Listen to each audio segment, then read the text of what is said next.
हर महादेव।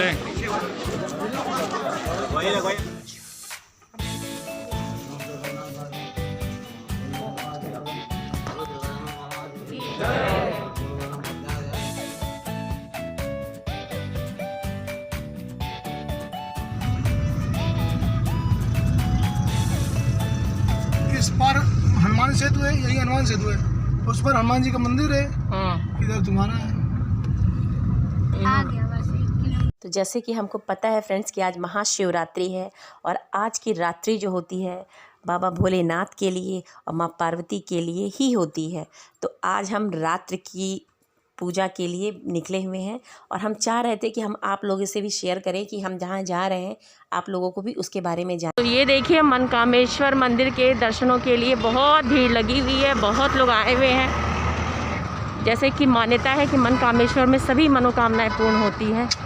तो आप देख सकते हैं भीड़ देखिए, करीब 7:30 बज रहा है, फिर भी भीड़ इतनी है कि आपको दिखाई दे रहा होगा। हर जगह लोग बाहर से भी आते। तो जब हम लोग मंदिर के मेन गेट पे गए तो वहाँ पे इतनी लंबी लाइन लगी हुई थी कि उम्मीद ही नहीं हो रही थी कि हम लोग शायद दर्शन कर भी पाएंगे। साथ में सुरक्षा व्यवस्था बहुत ही अच्छी हो रखी थी, सब तरफ पुलिस अपनी देख रेख में सारी चीज़ें कर रहे थे। भीड़ की वजह से काफ़ी व्यवस्था कर रखी थी कि कहीं किसी को कुछ प्रॉब्लम ना होने पाए। फिर भी बहुत लंबी लाइन लगी थी क्योंकि रात्रि की पूजा थी, इसलिए रात्रि का समय था और लोगों ने बहुत ही खुशी से और बहुत ही उल्लास के साथ मंदिर के दर्शन करने के लिए खड़े रहे। क्योंकि यहाँ का जो पट होता है वो करीब 9 साढ़े 9 बजे के बाद ही खुलता है, क्योंकि वहाँ श्रृंगार होता है। श्रृंगार के समय आज शिवरात्रि है, इसलिए ये सब चीज़ें होती रहती हैं और लोग एंजॉय करते रहते हैं। क्योंकि बाबा भोलेनाथ और माँ पार्वती के आशीर्वाद के लिए और वो दर्शनों के लिए इतना उत्साहित रहते हैं कि किसी न किसी तरीके से चाहते हैं कि बाबा के दर्शन हो जाएं। हम लोगों ने भी काफ़ी देर तक इंतज़ार किया क्योंकि दर्शन करने के लिए आए थे। फिर बेटी को ये हुआ कि कुछ पीना है, तो सब लोग ने अपना जिसको जो पीना खाना था वो अपना खा पी रहे थे। हम लोग का फास्ट था तो हमने तो नहीं कुछ खाया पिया, क्योंकि हम सोच रहे थे दर्शन कर लें उसके बाद ही खाएंगे पिएंगे। और कई मंदिर आसपास में थे छोटे छोटे, वहाँ भी दर्शन हम लोगों ने किए। और ये देखिए बहुत ही बड़ा वृक्ष है मनकामेश्वर जो मंदिर है, उसके ऊपर बहुत ही भीमकाय वृक्ष था नीम का। मंदिर के आसपास लोगों ने बहुत ही अच्छे स्टॉल लगा रखे थे, तरह तरह के फूल, तरह तरह की मालाएं, तरह तरह के प्रसाद वहाँ पे बांटे जा रहे थे। लोगों ने अपने घरों से भी, खुद से श्रद्धा से भी, कुछ लोग ठंडाई, कुछ लोग साबूदाने की खीर, कुछ लोगों ने चावल की खीर, जैसे कहते हैं ना कि प्रसाद वितरण होता रहता है और लोग आके अपना प्रसाद लेते रहते हैं। तो इस तरीके से बहुत ही मन प्रफुल्लित हो रहा था इन सब चीज़ों को देख करके। बाबा भोलेनाथ के दर्शन हम लोगों ने किए, बहुत ही मन खुश हो गया दर्शन करके, बहुत ही अच्छा लग रहा था। शिवरात्रि होने की वजह से बहुत ही ज़्यादा आज रश था, हर मंदिर में बहुत ज़्यादा भीड़ लगी हुई थी क्योंकि सबको चाहिए था कि भगवान के दर्शन हो जाएं।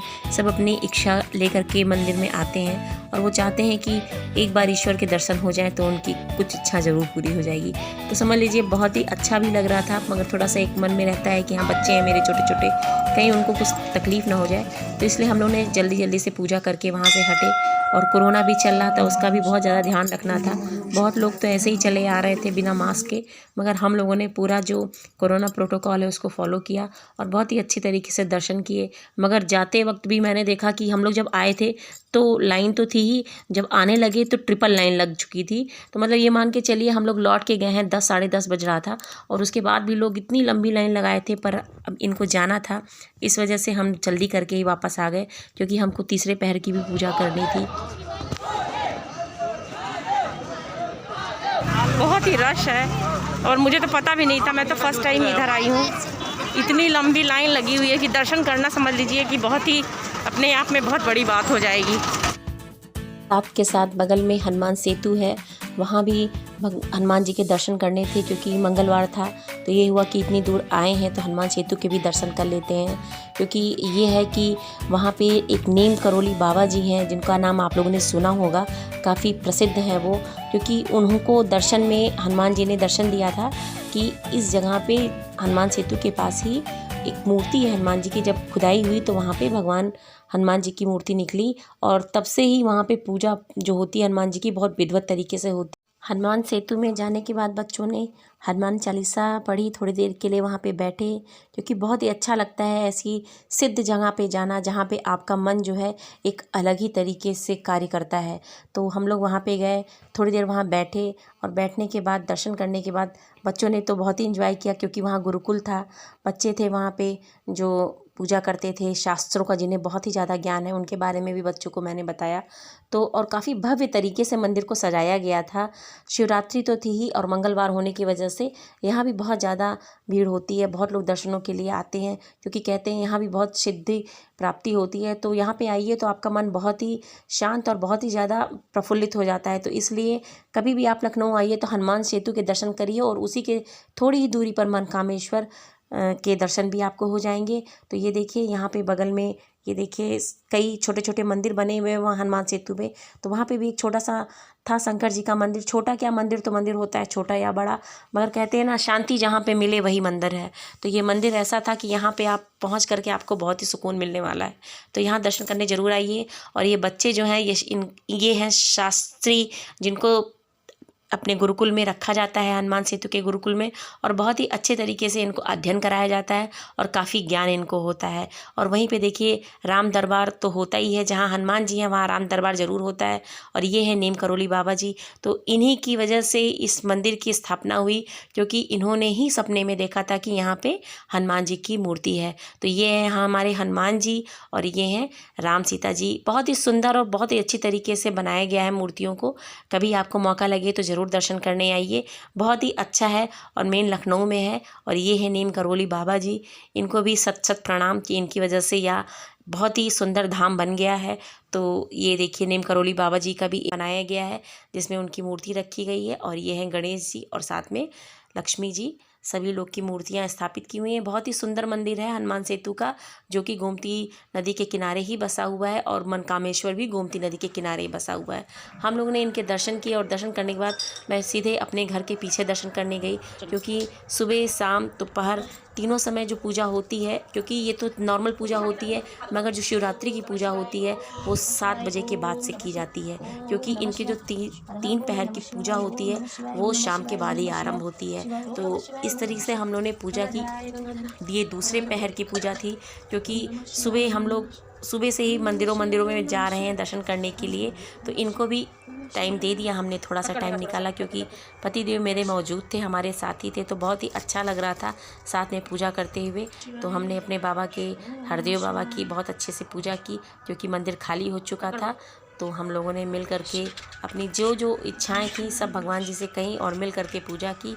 और उसके बाद जब घर आए तो उसके बाद फलाहारी बनानी थी, क्योंकि काफ़ी रात हो चुकी थी, पूजा करते करते 11:30 बज चुके थे। और जल्दी जल्दी पूजा समाप्त करने के बाद ये हुआ कि अब फलाहारी बनाते हैं। शरीर तो ज़रूर थक जाता है, मगर क्या किया जाए, जब मन में आस्था होती है तो शरीर कितना भी थका हो, हमें काम करने में मज़ा ही आता है। तो इस तरीके से मन में श्रद्धा हो तो आप कुछ भी कर सकते हैं। तो हमने फटाफट अपने भगवान जी की पूजा की। फटाफट करने का मतलब ये नहीं हुआ कि हमने आधे मन से की, बहुत ही सच्चे मन से की। और घर पर आकर के हमने फलाहारी बनाई। फलाहारी के लिए ये आलू लिए हैं, आलू कच्चे हैं, इनको मैंने इस तरह से फिंगर चिप्स की तरह कट कर लिया है और अच्छे से वॉश कर लिया है। जितना भी इसका माड़ था वो पानी से मैंने वॉश कर दिया है। अब देसी घी ले करके मैं उसी में इसको फ्राई करूँगी, क्योंकि मेरी बेटी को बॉयल पोटैटो नहीं पसंद है, इसलिए मैं कच्चे आलू का ही उसके लिए जो भी नाश्ता तैयार कर रही हूँ, फलाहारी तैयार कर रही हूँ, वो उसके लिए ही तैयार कर रही हूँ। तो इसमें देखिए मैंने करी लीव्स और ग्रीन चिली डाल दिया और साथ में मैंने जीरा डाल दिया है। आप चाहें तो कुटी हुई जीरे को भी इस्तेमाल कर सकते हो। तो मैंने जिस हिसाब से फलाहारी बनाई, मैंने इस तरह से फलाहारी बनाई, और उसको क्योंकि इस टाइप से बहुत पसंद आती है, इसमें मैंने सेंधा नमक डाल करके उसके लिए आलू की फलाहारी बना दी। तो ये खाने में भी बहुत टेस्टी होती है और बहुत जल्दी बन भी जाती है। तो इस तरीके से मैंने रॉक सॉल्ट का इस्तेमाल किया है फलाहारी में।